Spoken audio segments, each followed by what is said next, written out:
I'm Rachel Monroe, 34 years old, and for the past 12 Thanksgivings, I've shown up to my parents' mansion in the same old silver sedan, wearing the same understated sweater, listening to the same tired jokes about my so-called little tech hobby. What no one at that table knows, not my father, not my cousin Brian, not the aunts who whispered just loud enough to be heard, is that I quietly built a company now valued at over $300 million. And tonight, tucked in my coat pocket, is a call I've been avoiding for years. It won't be the wine or the dessert that stuns them. It'll be my truth. And by the end of the meal, the silence around that table will say more than any toast ever could. Before I go any further, drop a comment to let me know where you're listening from, and hit like and subscribe if you've ever had to bite your tongue just to keep the peace with family. I grew up in a picture-perfect home outside of Philadelphia, white columns, manicured lawn, full-time housekeeper. On paper, it was everything anyone could want. But inside those walls, love was a currency no one gave freely. My parents, James and Evelyn, valued status above all, how much you earned, who you knew, what label was stitched into your collar. And if you didn't check those boxes, you didn't count.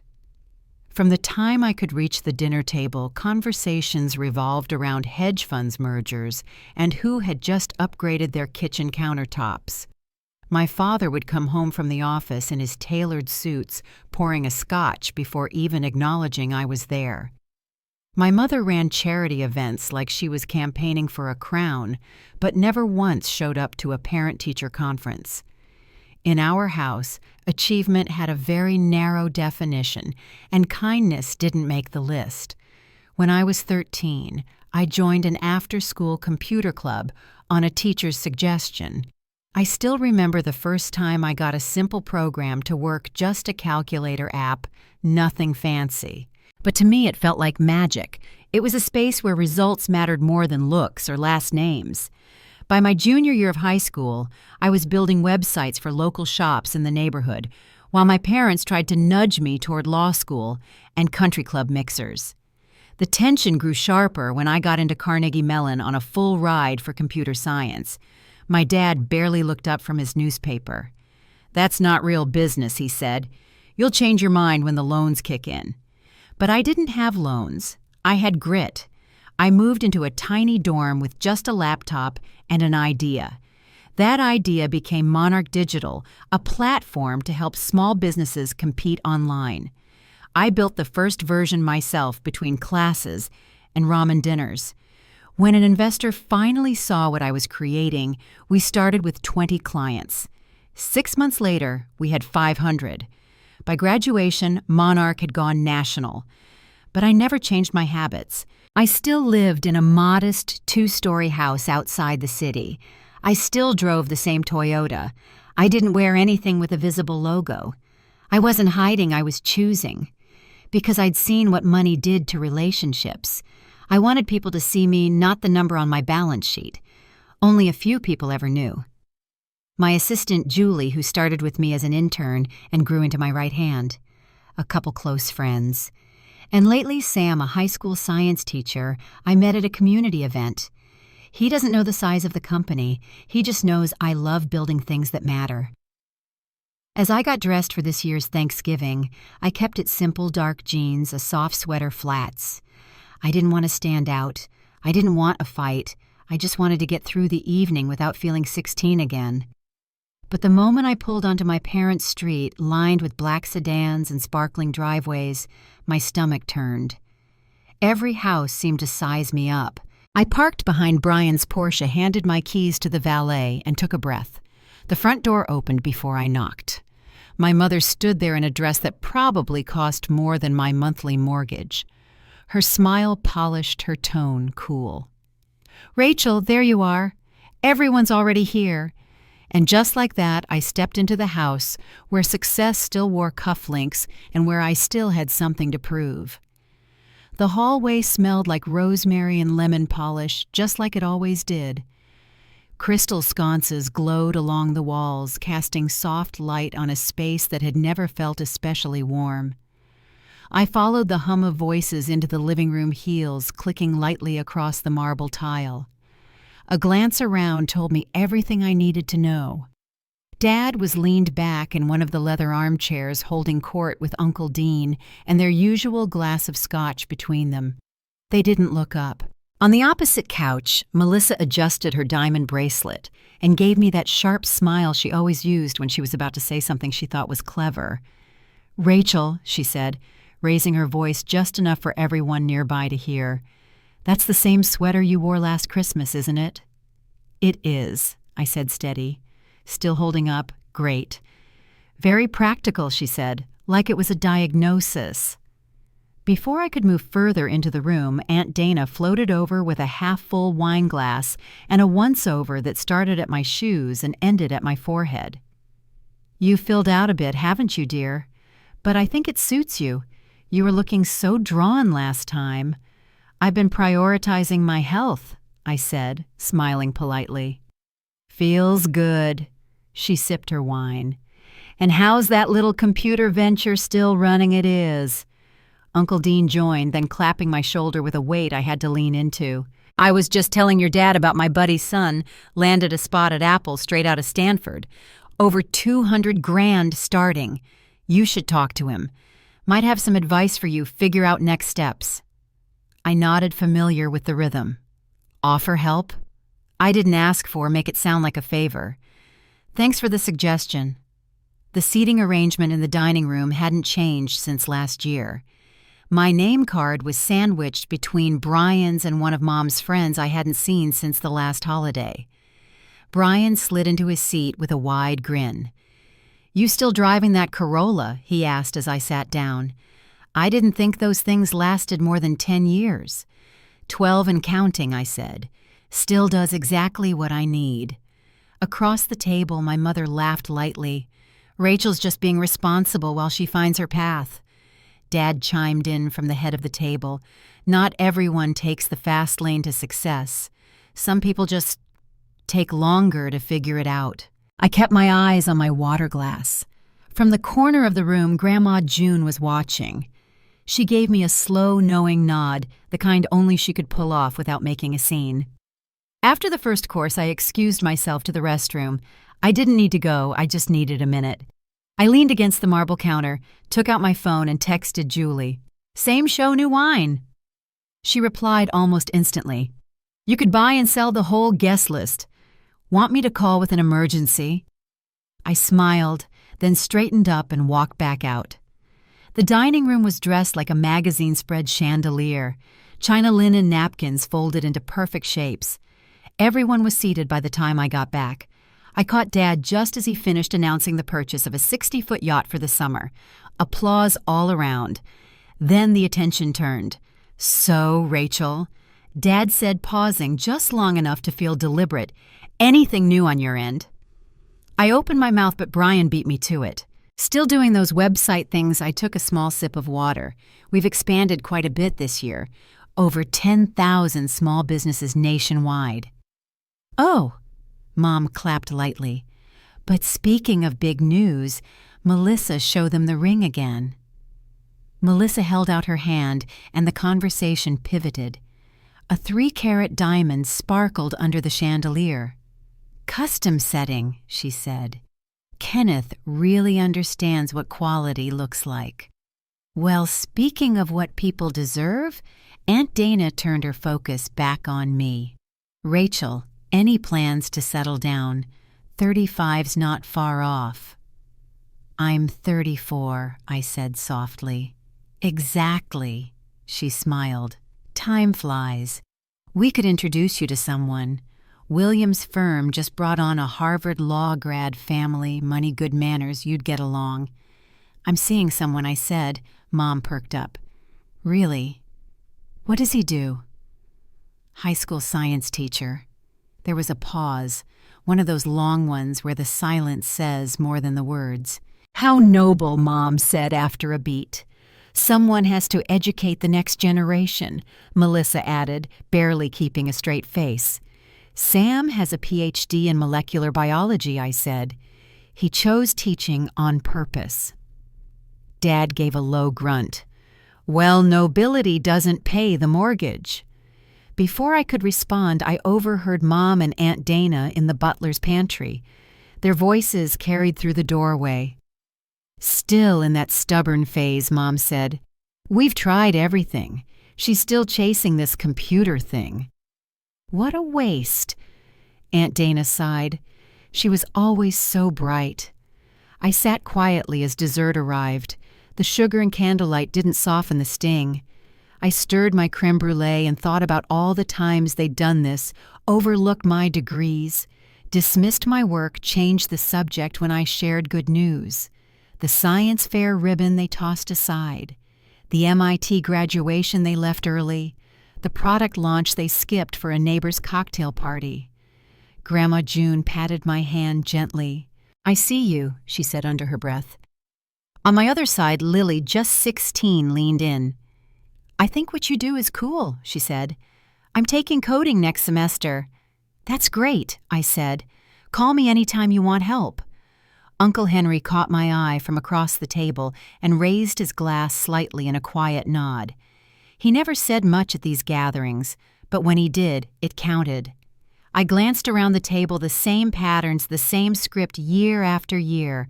I could have ended it all with a few sentences, told them who I really was, watched them scramble, but I knew better. Telling them wouldn't fix it. It wouldn't make them curious about my work or proud of my impact. It would just shift the conversation from indifference to opportunism. Still, I felt the edges of my patience wearing thin, my shoulders tight, my hands still. Then Melissa reached across the table with the wine bottle, made an overly casual move, and a splash of red hit my sweater. "Oh no," she said loud and syrupy.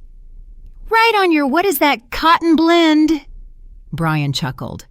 "Well, it might be time to retire that thing anyway." Laughter followed. Grandma June didn't laugh. Neither did Lily. I swallowed hard, blinking back the sting. And just then my phone rang. Jennifer's name flashed on the screen. I looked at the table. "Sorry," I said, rising. "I should take this. Might be important." During dessert, Mom frowned. "The reception's spotty here," I said. Then I paused. "I'll put it on speaker so I don't miss anything." I tapped the green icon. Miss Rachel Jennifer's voice rang out across the table, steady and clear. "Apologies for interrupting, but I just wanted to confirm your private jet is fueled and ready for Tokyo. The executive team is assembled, and the documents for the $50 million acquisition are in your inbox." The room froze. "Also," she continued, "the CEO of Broadline followed up on your lunch. He's ready to move forward. And the Education Board approved your proposal, $12 million for the tech initiative." Forks stopped, glasses hovered. No one said a word. "And one last thing," Jennifer said. "Would you like the Tesla delivered to your primary residence or the Nantucket property?" I took a breath. "To the main house," I said. "And please let the Tokyo team know I'll review everything tonight." "Of course, Miss Rachel." I ended the call and placed the phone on the table.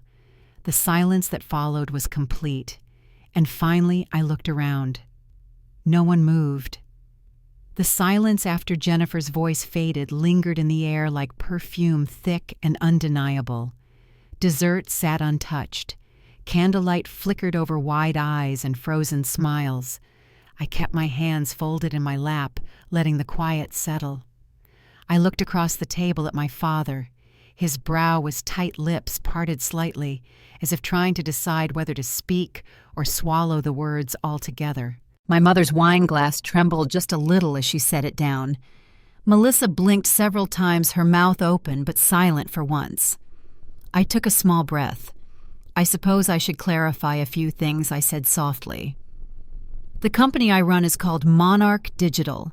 We help small businesses grow in online markets that were once only accessible to large corporations." Uncle Dean shifted in his chair. "We launched about 8 years ago. Since then, we've grown to serve more than 10,000 businesses across the country. We're currently valued at just over $300 million. The reactions came slowly. First, a stuttered cough from Brian, then Aunt Dana's napkin, tumbling into her lap. "You never mentioned this," my father said, voice flat. "I've explained it before," I said. "You just didn't hear it." Mom let out a nervous laugh. "Well, goodness, Rachel. That's certainly a surprise." I turned my gaze to her. 4 months ago, you asked what I was doing with my life. I told you we'd just closed a major investment round. You changed the subject to Melissa's new country club. I didn't realize it was significant, she said. It wasn't a technical answer, I said gently. It was a business milestone. Dad leaned forward. Why keep this from us? Why live like you have when you could have been part of something bigger? I didn't want to be treated differently. I've seen how quickly relationships change when money enters the picture. You're still a Monroe, he said, like that name was supposed to hold more weight than the years of silence that came with it. You've proven yourself now. We can build on that. Our work supports independent businesses, I said. We're not aligned with the kind of consolidation your firm promotes. Dad waved a hand, brushing off the detail. That can be worked out. The important thing is the opportunity in front of us. Mom leaned in too, her voice smoothing into something practiced. I've always said you had such a creative mind. I've told everyone how proud we are. You've never asked me a single question about what I actually do, I said. Not once. Brian spoke next. You know, he said, laughing nervously. I've got a concept I've been working on. Pretty innovative. I'd love your feedback. Maybe you could even help fund the launch. Aunt Dana jumped in. It was smart of you to keep things quiet. Very strategic. I sat back slightly and let the room shift around me. The same people who'd spent the evening mocking me now sat on the edge of their chairs. I'm not telling you all this to impress anyone, I said. I'm saying it now because I'm done letting assumptions speak louder than truth. The words hung there for a moment. If you're curious about what I do, ask me. If you don't understand it, that's okay, but don't talk over me or change the subject. And if my choices make you uncomfortable, you're welcome to feel that. But I won't hide parts of myself to make this table more comfortable. Grandma June gave a small nod across the table, the corners of her mouth lifting. I see you, she mouthed again. I turned to Lily. That internship offer still stands. Her whole face lit up. I've already started sketching app ideas, she said quickly. I've got a notebook full. I'll take a look, I told her. A quiet cleared the room again. I didn't need to say more. They knew. I stood slowly and set my napkin down. I should get going, I said. It's a long day tomorrow. You can't leave now, Mom said, startled. We've barely talked. We've been sitting here for over 2 hours, I said. That's plenty of time. Dad stood as well. We should talk about your next funding round. I know some people who'd... Another time, I said calmly. Brian reached across the table with a folded napkin. It's just a rough draft, he said. But it's solid. I took it and gave a nod, not making any promises. At Grandma June's seat, I knelt to give her a proper hug. I should have told you sooner, I said quietly. You told me just the right way, she said. Lily followed me to the front door. I'll email you, she said. About the internship. I'll watch for it, I said. Outside, the cold had crept in, coating the air with a thin chill. Thomas had already brought my car around. It sat between Melissa's Mercedes and Brian's Porsche like a stubborn memory that refused to fade. You really still drive this thing? Brian asked, stepping outside behind me. It works just fine, I said, slipping into the seat. Thomas handed over the keys with a small smile. Thank you again, Miss Rachel. My daughter's over the moon. She earned it, I said. Tell her to check her email Monday. As I pulled out of the driveway, I glanced in the rearview mirror. The group still stood there. Dad, Mom, Brian, Melissa clustered in the glow of the porch light, not quite sure what had just happened. At the first red light, I called Julie. Tell me everything she said before I could speak. Was it everything we planned? It was, I said, exhaling slowly. And more. She laughed. I'm guessing Brian's face was worth the years of silence. I told her what had happened, the shock, the questions, the scrambling, the wine-stained sweater, the hush after her call ended. Well, she said, now we just have to actually send you to Tokyo. We might as well, I said. We've been talking about the Asia expansion anyway. Julie paused. You know, she said, for what it's worth, you handled that with more grace than most people would have managed. I smiled into the phone. Thanks. And no, I'm not buying a new car. We hung up, and I took the long way home. The roads were quiet. The houses got smaller the further I drove.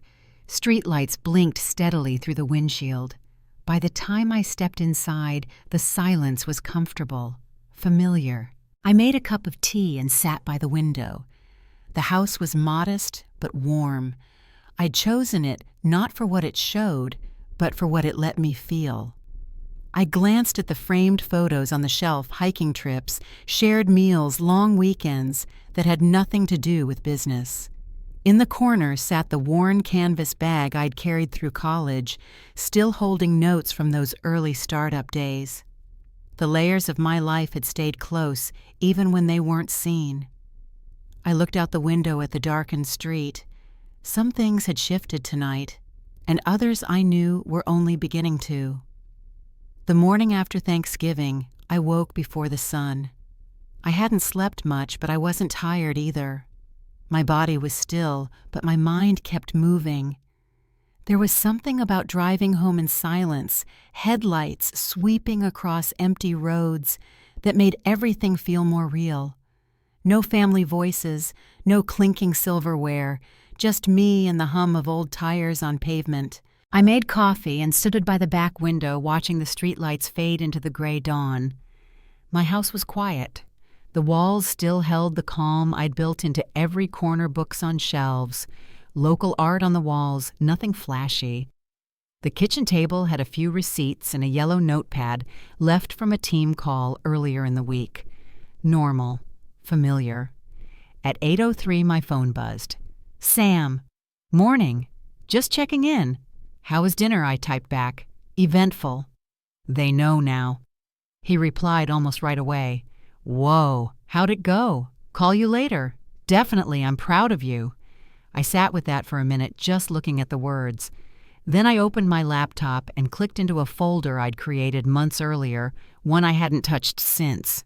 Inside were 3 documents, trusts, drafted but unsigned. I read through each one for Grandma June, one for Lily, one for Uncle Henry, the only 3 who had ever made space for me in that family without asking me to shrink or explain. Each document would give them long-term financial security without strings or noise. Not everything needed to be said out loud. Once the paperwork was saved and flagged for review, I opened another tab and started a new email. Subject: Social Impact Funding to Executive Team. I kept it simple. After last night, I want to increase our investment in education and access. Let's talk next week about scaling the mentorship program. And let's prioritize rural schools this cycle. I clicked send, closed the laptop, and reached for my keys. By late afternoon, I was at the dealership. Not the luxury kind with espresso bars and glass sculptures in the showroom, just a clean local lot with practical models lined up in even rows. I parked the Corolla in its usual spot and walked the rows slowly. I didn't need anything loud or attention-seeking, just something that fit where I was now. I test drove a Modest hybrid, quiet, smooth, with just enough features to make winter mornings a little easier. No one knew who I was when I signed the papers. They shook my hand, handed me the keys, and said congratulations, like I was anyone else. The old Corolla would be donated to a local college's auto program. It had served me well. It had helped me stay grounded. Now it could help someone else learn. Back home, the hybrid sat next to Sam's Subaru in the driveway. Neither car said much, but both could get us where we needed to go. That night, I sat on the back porch with a glass of wine.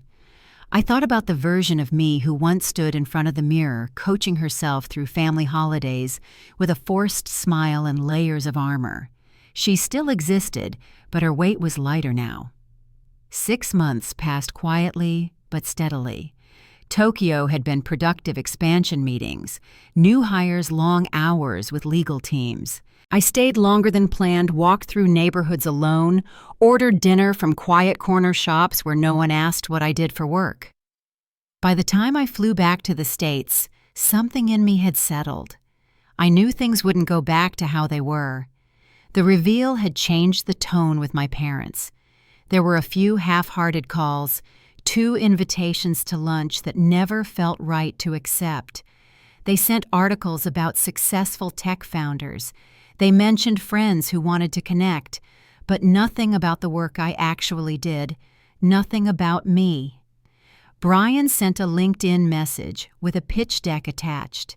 It was messy, some kind of app for emotional productivity. I read through it twice and sent back honest feedback. I didn't invest. He didn't reply. Aunt Dana texted occasionally, usually after a news article mentioned my name. Her messages always included phrases like, "We always knew you had potential," or "Remember who cheered you on first." They hadn't and she didn't. But I wasn't angry. I was done hoping they'd change. I'd just shifted my attention to the people who already knew how to show up. I'd moved into a slightly bigger house nearby, still modest, still close to the same neighbors. Just a little more room for hosting dinners, letting people stay over, setting up a backyard that felt like somewhere to gather. Julie came by most weekends now. We'd stopped drawing such clear lines between work and friendship. We still got things done, but there was more laughter, more ease. One Friday evening, I was setting the table for a small gathering. Sam was out back with Uncle Henry grilling skewers and discussing science education. Grandma June was inside with Lily, who had started her internship in our UX department 2 months earlier. She was already asking smart questions and offering solid feedback in meetings. The doorbell rang. "Wongs are here," Julie said, heading to the front. "I'll get it." David and May Wong were neighbors, kind and curious. They knew about the company, but never treated it like a conversation starter. They brought over ginger cookies and helped set out drinks. As the house filled with people, friends, teammates, mentors, the energy stayed grounded. Nobody talked over each other. Nobody asked how much the house cost. At dinner, Grandma June raised her glass. "I'd like to make a toast," she said, "to Rachel," who reminded this old woman that wealth isn't measured in square footage or bank accounts. It's in who you are and how you walk through the world. To Rachel, the table echoed. I looked down a little flushed, raised my glass in return, and to new beginnings. Later that evening, Lily brought over her laptop.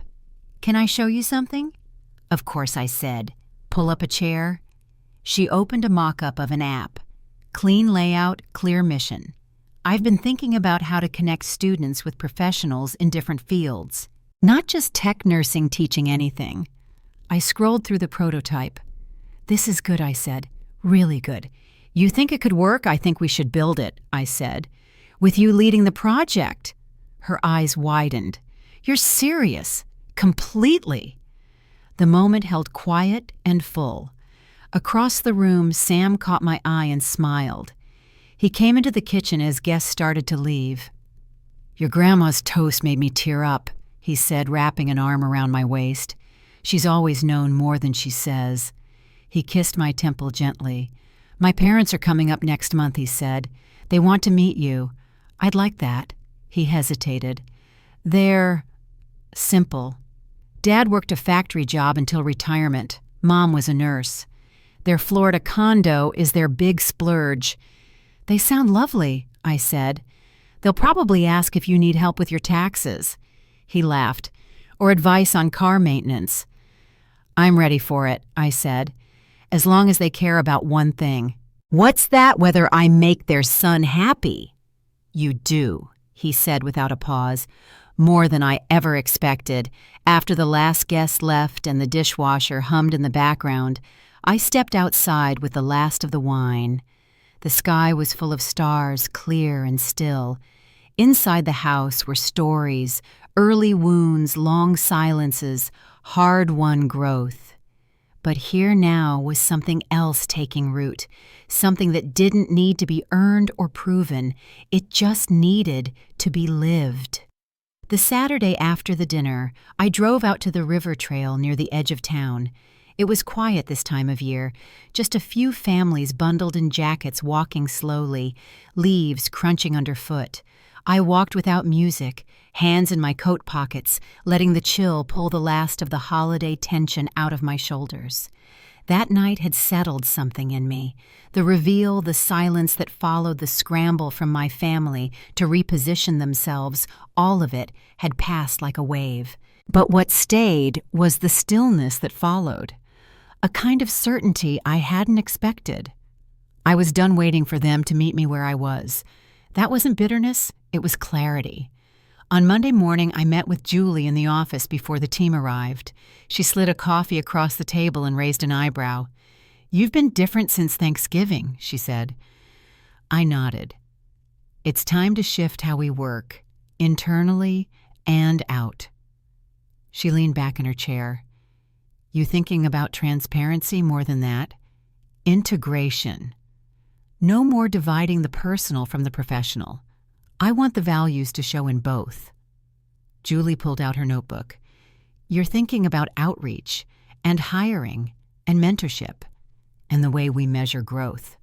She didn't ask why. She just flipped the page and started taking notes. That afternoon, I walked the floors of the building. I didn't announce myself as CEO. I hadn't in years. But I asked more questions. I sat with the developers. I joined a design team's whiteboard session. When someone asked if I was new, I just smiled and said, "Sort of." A week later, I sat down with Lily in one of the side conference rooms. She had her laptop open showing revisions on the Mentor app. "I've been thinking about accessibility features," she said. "We could offer live captions, screen reader compatibility, maybe even a voice input tool." I looked through her mock-ups. "I'm impressed," I said. She looked up. "I wasn't sure if I should keep going." "It's just a school project." "It's not," I said. "It's a prototype, and a good one." She blinked. "You really think it could launch?" "I think we should begin development in January." Quietly. "You'll work with Max and Nina." Her face lit up. "Rachel, thank you." I smiled. "You earned it. Just don't skip your math homework." She laughed, but her eyes stayed locked on mine, full of something real. That same week, I finalized the trust paperwork with our legal team. Grandma June's was the largest and unrestricted fund she could use however she wished. Lily's would be protected until she turned 25 unless used for education. Uncle Henry's was simple, just a safety net. No conditions, no attention drawn to it. None of them knew yet. I wasn't in a rush to tell them. At home, I pulled the napkin Brian had given me from the drawer where I'd tucked it away. His business idea, if you could call it that, was scribbled in 3 different pen colors, complete with diagrams of a vague social app for emotional efficiency. It was mostly buzzwords, nothing with traction. I drafted an email and gave it time. I pointed out the flaws, offered a few suggestions, encouraged him to test the idea in smaller markets. I didn't hear back. A few days later, my mother called. She mentioned she'd heard from someone on the board at a foundation I'd recently funded. The tone of the conversation walked the line between interest and strategy. "Your father and I have been thinking," she said. "We might have some useful contacts for you, people in the right circles." I appreciate that I said, keeping my voice steady. "And of course there are a few family friends who'd love to learn more about your company just socially, nothing formal." I paused. "Mom," I said, "I'd love to talk sometime, just not about business." There was a long silence on the line. "Of course," she said finally. After that call, I noticed the shift. The invitation stopped. The updates slowed. We spoke now and then, polite but surface level. They didn't ask about my life, and I stopped offering details. Brian sent one more message, just a single sentence. Guess I misunderstood where things stood. I didn't reply. There wasn't anything else to say. Back at the office, we were moving forward. Julie and I revised the company handbook to reflect the changes we wanted to see, not just in the company, but in the people we brought into it. We added sections on mentorship, accessibility, and giving. The new hires coming in shared those values before they ever saw their desks. One afternoon, as I walked past the break room, I overheard two interns talking about the founder. "She's not what I expected," one said. Same, the other replied. "I thought a CEO would be more—" She paused. "I don't know. Loud turns out quiet can be powerful." I kept walking. That evening I pulled into the driveway next to Sam's Subaru. He met me at the door with 2 mugs of tea. "Parents are flying in Saturday," he said. "Looking forward to it," I said. He smiled. "You sure I am?" He paused. "They're not like your folks. They'll ask questions. Real ones." "I'd like that," I said. He nodded and took my coat. As we sat on the couch, his hand resting on mine, I glanced at the calendar pinned to the fridge. Saturday was circled in red. It wasn't a test. It wasn't a reveal. It was something new. The morning Sam's parents arrived, the sky was soft with cloud cover. I had the windows open just enough to let in a breeze, and something about the air felt steady. Nothing had to be perfect. I'd baked a simple cobbler the night before and cleaned the house the way I always did, no staging, no fuss. When their car pulled into the driveway, Sam stepped outside to greet them, wrapping his mom in a long hug and clapping his dad on the back. I stood in the doorway, watching the ease between them. There was no pretense. "Mom, Dad, this is Rachel," Sam said, guiding them up the walk. "Hi," I said, holding out a hand. His mom pulled me into a hug instead. "It's so good to finally meet you." Inside, she commented on the smell of cinnamon, asked about the curtains, admired the plants in the windowsill. His dad looked at the kitchen cabinets and said, "Solid build." "You picked these out yourself?" I did, I said. He nodded. "Smart. You can tell when someone actually lives in a place." We sat in the living room over coffee, and the conversation moved easily. They told stories about Sam as a kid, building rockets in the backyard, getting into trouble for reading under the covers with a flashlight. I listened, asked questions, offered refills. At one point, his dad glanced toward the driveway. "That your car out there?" he asked. "The hybrid." "Yeah." He gave a short nod. "Good choice. Reliable, not showy. That's the idea." Later, while Sam and his dad tinkered with the grill out back, his mom followed me into the kitchen. "Sam's always had a good eye for people," she said, drying her hands on a towel. "But I can see this one's different. He's really happy." I didn't answer right away. "He told us what you do," she added. "I'll be honest, I had to Google some of it. But it's impressive." "Thank you," I said. She leaned against the counter. "Doesn't matter to us, though. I mean, we're proud of you. But what matters most is who you are to him. That's what we'll care about in the long run." I nodded, feeling something settle behind my ribs. That evening after they'd gone back to their hotel, I stood in the kitchen and looked around. The mugs were drying on the rack. The leftovers were tucked away. And the house felt full, not with noise, but with something quieter.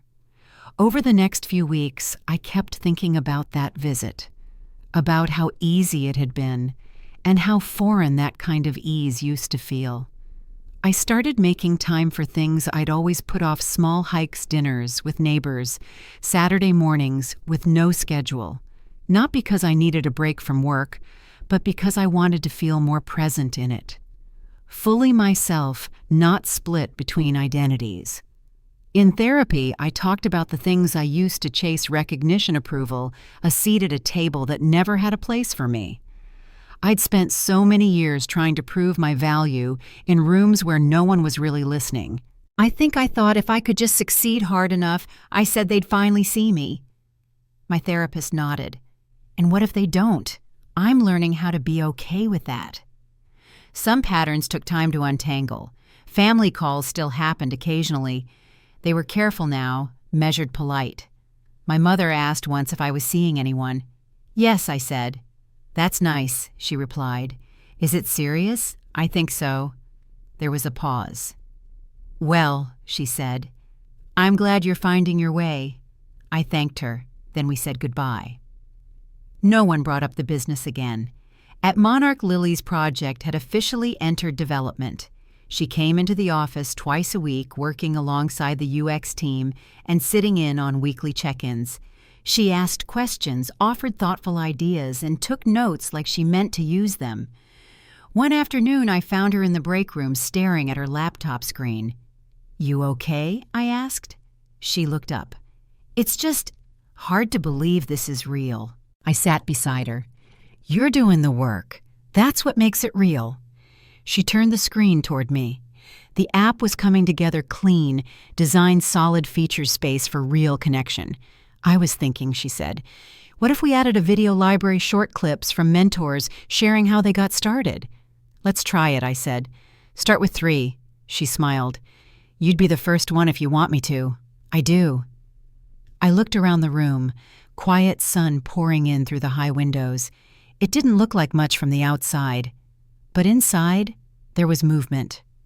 That night, I walked past the office windows after hours. The lights were still on in a few places. I paused outside, just looking in. It was the same space where I'd once worked alone at a folding table, shipping the first version of our product from a borrowed laptop. And now it was something else, something shared. When I got home, I opened the trust documents again, the ones for Grandma June Lilly and Uncle Henry. They were finalized, sealed, ready to be delivered when the time felt right. I poured a cup of tea and sat in my usual spot by the window. Outside, the trees were bare, but there was something steady in the way they stood, waiting, rooted. Everything felt quieter now, not empty, just less frantic, like the need to prove had finally burned itself out. A few weeks after Sam's parents visited, I stopped by Grandma June's place on a quiet Sunday afternoon. The air had turned cool and damp with bare trees creaking gently outside her sunroom window. She was already waiting with a pot of tea and a blanket folded across her lap. I was hoping you'd come by, she said, motioning to the chair across from her. I sat, letting the warmth of the mug settle into my palms. We talked for a while about Lily's internship, about Sam, about the cobbler recipe she wanted me to try before spring. Then I handed her an envelope. She didn't open it right away, just looked at me. You've always given without asking anything in return, I said. This is just something I want you to have. She nodded once, then set it aside on the table without a fuss. You know I never needed anything from you but your company, she said. I know. She reached over, covering my hand with hers. Still, I'm grateful. That week, I sent the other 2 letters, Lily's and Uncle Henry's, through our legal courier. No ceremony, no announcements. Just quiet gifts with instructions, no obligations. Lily's would be shared with her only after she received her first college acceptance. Henry's included a simple message: use it however you like, you've already earned it. At the office, the mentorship app entered its beta testing phase. The development team worked closely with Lily, who'd begun leading the weekly check-ins. She was focused, steady, and more confident with each passing week. Julie stopped by my office one afternoon. You hear from Brian lately? She asked, holding a clipboard. I shook my head. Not since that one-line email. Your mother called again, she said. Left a message with my assistant. Wants to set up a meeting with some of your admirers.